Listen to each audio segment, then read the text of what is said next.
Jordan's air defenses sprang into action after new drones entered its airspace amid rising regional tensions. Fresh drone interceptions over Jordan and Iraq signaled the conflict is spreading across Middle Eastern skies. Explosions echoed across Iraq as air defenses responded to a new wave of hostile drones. The latest drone incidents highlighted the growing risk of a wider regional spillover despite the pause in major fighting. Jordan said its air force shot down a drone after it entered the country's airspace during the early hours of July 28. The Jordanian military said the drone was intercepted over the eastern desert in accordance with its rules of engagement. Oman did not identify the drone's origin, but said its armed forces acted to protect the country's airspace and security.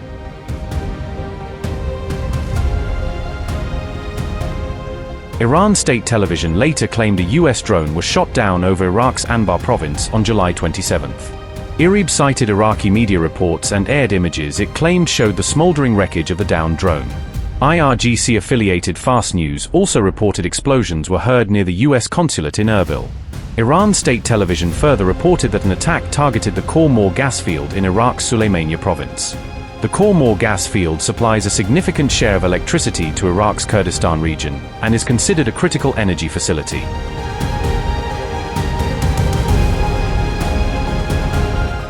US President Donald Trump may have paused military strikes on Iran for the moment, but reports suggest the pause comes with one uncompromising condition attached.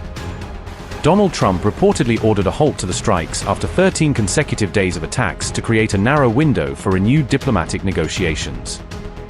However, Trump told Axios that American military operations would immediately resume if the latest diplomatic effort with Iran collapses once again. The US president warned that Washington is prepared to launch very strong military action if the ongoing talks with Iran ultimately fail, Axios reported. Trump also insisted that Iran must move quickly toward an agreement, warning there would soon be no opportunity left for further negotiations. The US president further revealed that multiple international mediators played a crucial role in persuading Washington to temporarily halt the strikes. Donald Trump said, and I quote, "We are in very deep talks with Iran. If they don't work out, we will go back to very strong military action. Not much time. Either it goes fast or not at all. All of the people that deal with Iran asked me, don't fire. Nothing gained, nothing lost." End quote. Trump made these remarks just ahead of his scheduled meeting with Israeli Prime Minister Benjamin Netanyahu on July 28, adding fresh significance to the diplomatic push. The US president also claimed that Israel would have been destroyed without direct American support during the ongoing conflict, according to Axios. Meanwhile, indirect negotiations between Iran and mediator Oman are continuing behind closed doors, as diplomatic efforts intensify to prevent further escalation. Qatar, Pakistan, Egypt, and several of Trump's own envoys also said to be actively participating in the complex negotiation process, Axios reported. Despite Trump's decision to pause military action, Iran's supreme leader Mojtaba Khamenei is reportedly pursuing a very different agenda for the conflict. Reports have emerged claiming Iran will continue raining missiles across the Gulf despite Washington's decision to temporarily halt its military campaign. Iran has reportedly ruled out waiting any longer for revenge, and is instead preparing to move decisively into what it calls an offensive phase. The remarks were reportedly made by Iranian parliament member Fatah Hossein Maleki, while outlining Tehran's evolving military posture. The Iranian official firmly rejected the prospect of further peace talks with the United States and instead vowed that more attacks would follow. Maleki also warned Gulf nations that they could soon face devastating blows delivered by Iran's armed forces, according to reports. Iran's army, along with the country's broader armed forces, remains on the highest level of alert while preparing for possible future strikes. Meanwhile, Iran's foreign ministry has categorically rejected suggestions that any negotiations with the American side are currently underway. Foreign Ministry spokesperson Esmail Baghaei insisted that Iran never made the first move to resume diplomatic contacts with U.S. officials. Iran also made it unmistakably clear that Mojtaba Khamenei will not allow America to dictate either the timing of war or the conditions for peace. We consider the United States responsible for the military aggression against Iran, the military aggression that began on February 28, and of course, we cannot overlook the participation of some countries in the region in this military aggression.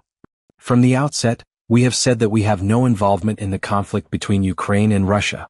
This action by Ukraine was also an absolutely illegal and unjustified act, contrary to the Charter of the United Nations, and a dangerous act of adventurism that will certainly not go unanswered by us. We have never allowed and we will never allow the United States to determine when there is war or peace. We will defend ourselves whenever our interests require it, whenever our circumstances require it. Whenever we believe we can use diplomacy as a tool to safeguard our national interests, we will certainly use it as such.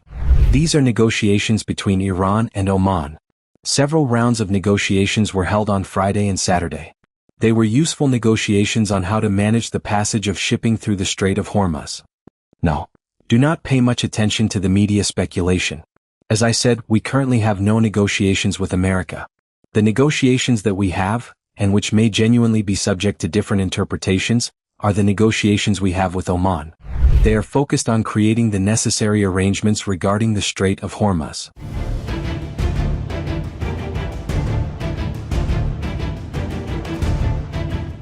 Iran's remarks come after Donald Trump paused U.S. strikes following 13 consecutive nights of sustained military attacks.